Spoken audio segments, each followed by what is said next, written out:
নমস্কার বন্ধুরা, আজকে আমি পটল আলু দিয়ে মাছের ঝোল করে দেখাবো। তো দেখো, আমি প্রথমে পটলগুলিকে একটা একটা করে এরকম করে ছুলে নেব। সব পটল ছুলে নেব।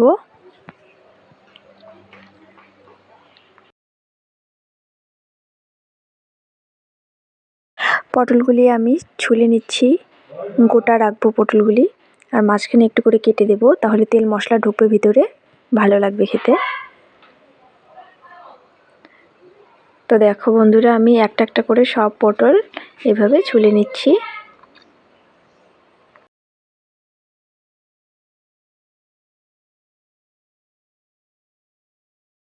তো বন্ধুরা দেখো, সব পটল আমি ছুলে নিয়েছি।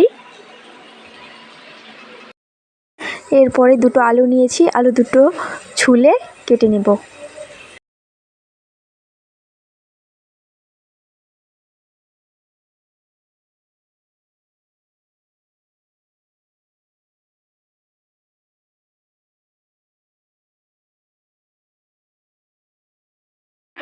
তো বন্ধুরা দেখো, আলুগুলি আমি এরকম করে কেটে নিয়েছি, আর পটলগুলি আমি গোটায় রেখেছি। এরপরে আমি এই পেঁয়াজ, রসুন, আদা, কাঁচা লঙ্কা এগুলি কেটে নেব। তো দেখো, প্রথমে আমি পেঁয়াজগুলি ছুলে কেটে নিচ্ছি।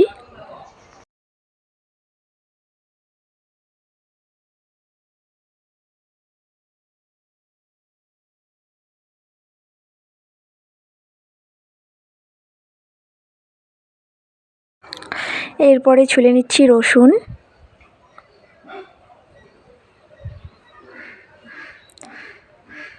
তো বন্ধুরা দেখো, রসুন ছুলে নেওয়া হয়ে গেছে। এরপরে আমি আদাটাও ছুলে নেব।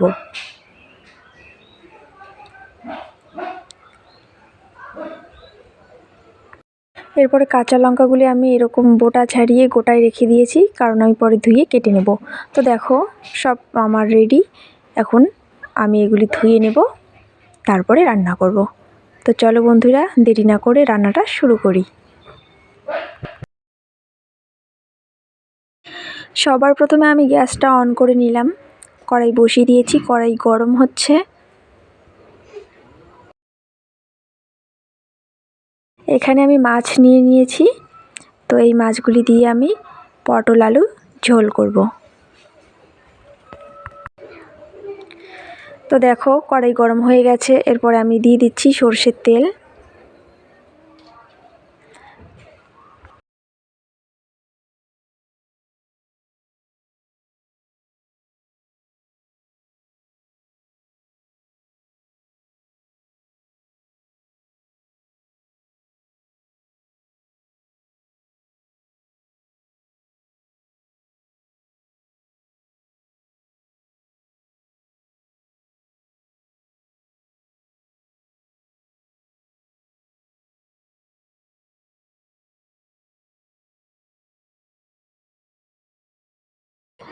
তেল গরম হয়ে গেছে। এরপরে আমি মাছগুলি ভেজে নেব, কারণ এগুলি আমি রাতে ভেজে রেখেছিলাম। তো এখন আর একটু ভেজে নেব, তারপরে সবজিটা রান্না করব। বন্ধুরা, তোমরাও মাছ ভাজার তেলে সবজি বানাবে, দেখবে ভীষণ টেস্ট লাগে সবজিটা খেতে। তো আমি মাছটা ভেজে নিচ্ছি, এরপরে মাছটা তুলে নেব।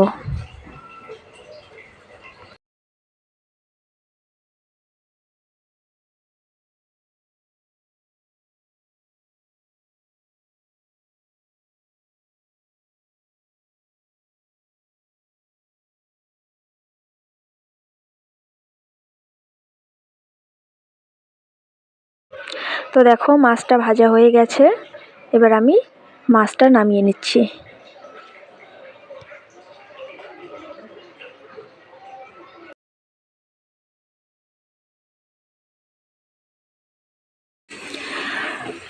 দেখো, তেলটা গরম হয়ে গেছে। এরপর আমি পেঁয়াজটা ভেজে নেব ভালো করে। কাঁচা লঙ্কাটা একটু পরে দেব।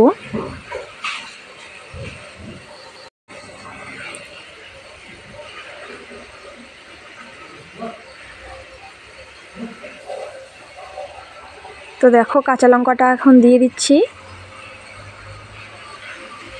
ভালো করে ভেজে নেব।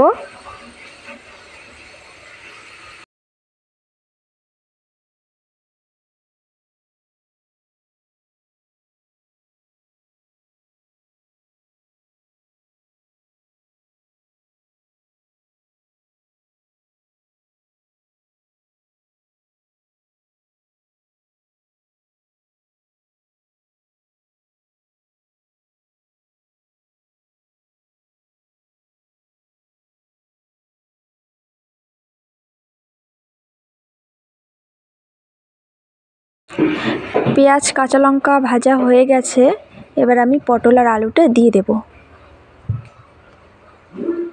এভাবে নাড়াচাড়া করব।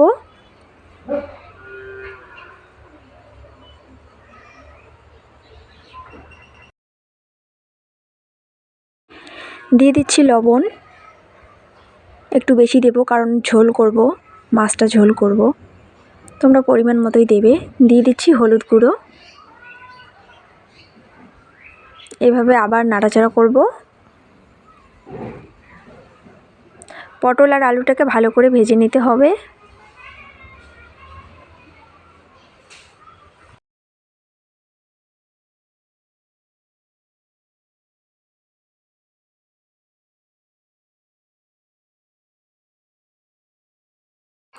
পটল আর আলুটা আমার ভাজা হয়ে গেছে, এরপরে আমি মশলাটা দিয়ে দেব। মশলাটাতে আছে জিরে গুঁড়ো, শুকনো লঙ্কার গুঁড়ো, আদা বাটা আর রসুন বাটা।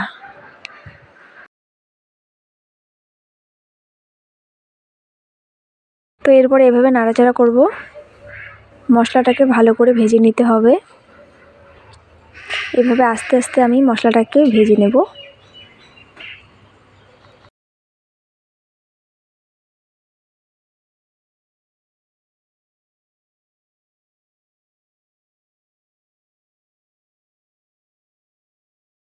তো দেখো মশলাটা ভাজা হয়ে গেছে, একটু আমি জল দিয়ে দিচ্ছি। জল দিয়ে ঢেকে দেবো, তাহলে সব কিছু সেদ্ধ হয়ে যাবে আর মশলাটাও ভালো করে ভাজা হয়ে যাবে। তো একটু ঢেকে দিলাম।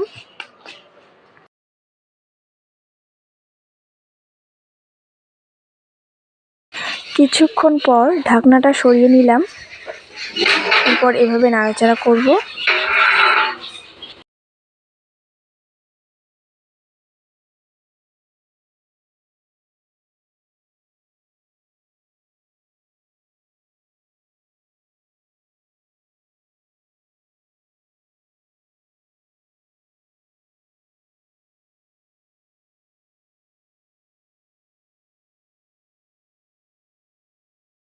একটু পরপর নাড়াচাড়া করতে হবে, না হলে মশলাটা নিচে লেগে যাবে।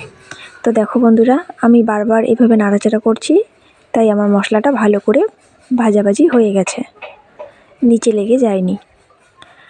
তো দেখো মশলাটা ভালো করে কষানো হয়ে গেছে। এরপরে আমি পরিমাণ মতো ঝোলের জল দিয়ে দিচ্ছি। তোমরা পরিমাণ মতো জল দেবে।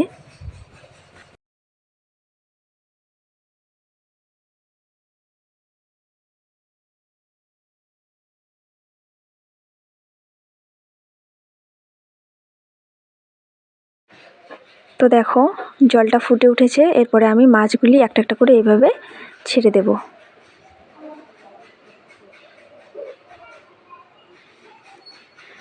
মাছগুলি ছেড়ে দেওয়া হয়ে গেছে, এরপরে আরেকটু এভাবে নাড়াচাড়া করব।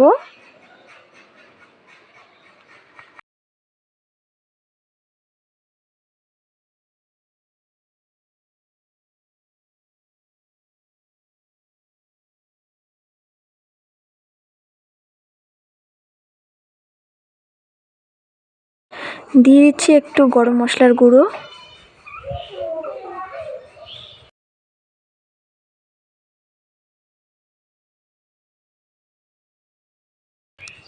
তো বন্ধুরা দেখো আমার আলু আর পটলগুলি সেদ্ধ হয়ে গেছে। এবার আমি সবজিটা নামিয়ে নেব।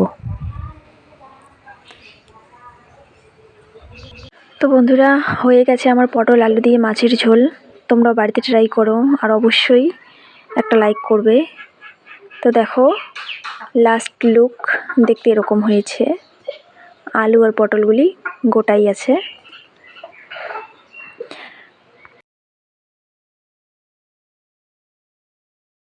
তো বন্ধুরা আজকে এই পর্যন্তই। কালকে আবার একটি নতুন রেসিপি নিয়ে আসবো। ততক্ষণে তোমরা ভালো থাকবে, সুস্থ থাকবে। টাটা।